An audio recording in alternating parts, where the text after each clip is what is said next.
10 సంవత్సరాల క్రితం స్టార్ట్ అయింది నా బస్ జర్నీ. సో అందులో ఒక నెల రోజులు 2 నెలలు బస్సులో వచ్చాను. బట్ ఏంటంటే ఈ ఏరియాలో నిలబడాలంటే చాలా చీకటి భయంగా ఉండేది.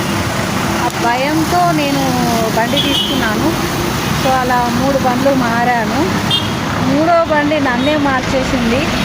ఎట్లా అంటే సో హెల్త్ బాగాలేక మళ్ళీ బస్ జర్నీ చేస్తున్నాను. ఇంకా ఈ 10 సంవత్సరాలలో ఎలా మారిందంటే ఇక్కడ ఒక్కరం కూర్చోలేకపోయే వాళ్ళం, అప్పట్లో నిలబడలేకపోయాము. ఈ స్టాప్ కూడా లేకుండేది, చాలా డేంజర్గా ఉండేది. ఇప్పుడు మనుషులు తక్కువ వెహికల్స్ ఎక్కువ అని రోడ్డు మొత్తం బిజీ. 5 నిమిషాలకు ఒక బస్సు ఒక ఆటో వస్తుండేది.